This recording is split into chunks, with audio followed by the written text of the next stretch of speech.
તો રામ રામ ને સીતારામ બધાને. તો આજે નથી રજા એટલે આપણે જાય બર્તન કાપવા, એટલે લાકડા કાપવા. એટલે આપણે ભાગી ગયા છે તો કુવાડી લઈને આગળ બર્તન કાપવાના.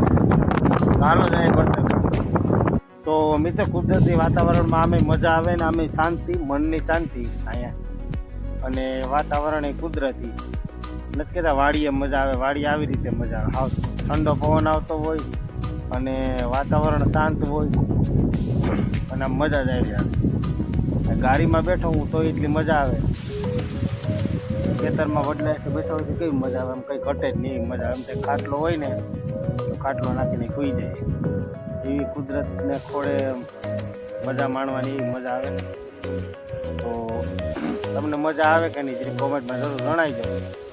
આ મિત્રો ઝાડવા વાવવાનું કારણ શું ખબર કે ગમે હોય ગાડી ચોમાસામાં આખી ભેરી હોય એટલે પાણી આવે ને તો આ ધોવાય, જે ઝાડ હોય ને એ પકડી રાખે પારા, એટલે આ ધોવાય. એટલા માટે ઝાડવા હાવ ન કાપતા હોય, થળિયા રહેવા દેતા હોય, ખાલી ઉપરથી ઓલું કરી નાખે. એટલે એ પાડો માંથી ધૂળ ન હોય જાય એ માટે ઝાડવાની હાઈટ કરેલી હોય. એનું કારણ એ છે, બીજું કંઈ કારણ નથી ઝાડવા વાવવાનું. આ વાંસ હોય ને એ પકડી રાખે આખા પારા, તો આખે પારે વાંસ છેલ્લે સુધી વાંસ. આપણા ડીંડલીઓ થોર કહું નહીં તો વાવવો પડે. એ છે ને એક એક એક એક ડાયર વાવી દઈ ને આમ ફરતી, તો એ તો ઉગી જાય ની રીતે. એટલે ડીંડલિયા થોરમાં ઉપાધિ ન હોય, પણ આ વાંસ તો વાવવો પડે. એમાં ફરતે છેક વાં સુધી નીકળો વાંસ જ.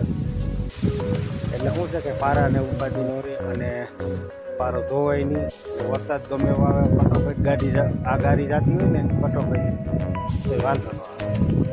થાકી ગયો છે, કાપીને બીજા એટલા કાપી નાખ્યા છે. એટલે પાણી પીવા બેઠો છું. ચાલો તમારે પાણી પીવું તો આવી જાઓ.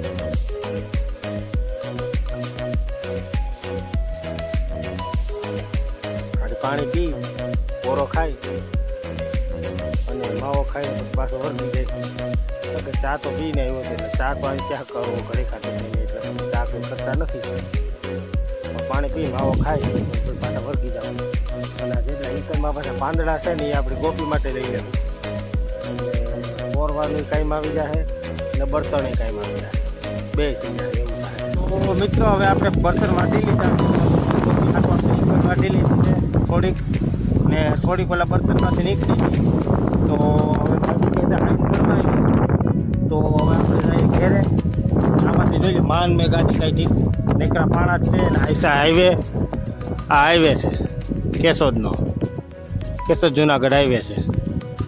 અને મારું વે તો બીજી બાઇક ન થઈ ગઈ છે, પણ હવે ઘેરે જઈને નાહી ધોઈ લે હું એટલે અસલ થઈ જાઉં. ને ગોપીબેન હાટું આપણે આ ટિકટ તાજી વાટ લીધી એટલે આવી આ મજા ખાય છે. તો હવે આપણે જઈએ ઘેર. ઓવર સાઈડ એટલે ધ્યાન રાખવું પડે, જોઈ લો. આમથી સામેથી સાધન આવતો હોય એટલે પછી અમારા ગામનો રસ્તો અહીંથી આમ છે એટલે એવું છે બધું. એટલે હાંકવામાં અને ધ્યાન રાખવું પડે. જો આ મજૂર જાય છે, કેવા જાય ઈંડલા ફરીને, એ બધા મજૂર જાય. લગભગ PGVCLના મજૂરી છે. ને જો સામેથી અહીંયા ઘણી વાર એક્સિડન્ટ થયું છે અમારે, એટલે અહીંયા તરવામાં બધે ખાસ ધ્યાન રાખવું પડે, નકર હડફેટમાં આવી જાય. એટલે આપણે નીકળી જઈએ ઘેરે. ભાઈને ગયા હતા ખોડીને, તો મિત્રો એમાં એવું હતું કે આજકાલ અહીંયા બર્તન નથી ને કાંઈસવાનું થયું, ત્યાં થોડા જાજા બર્તન હતા મેં કટકા કરીને નાખ્યા.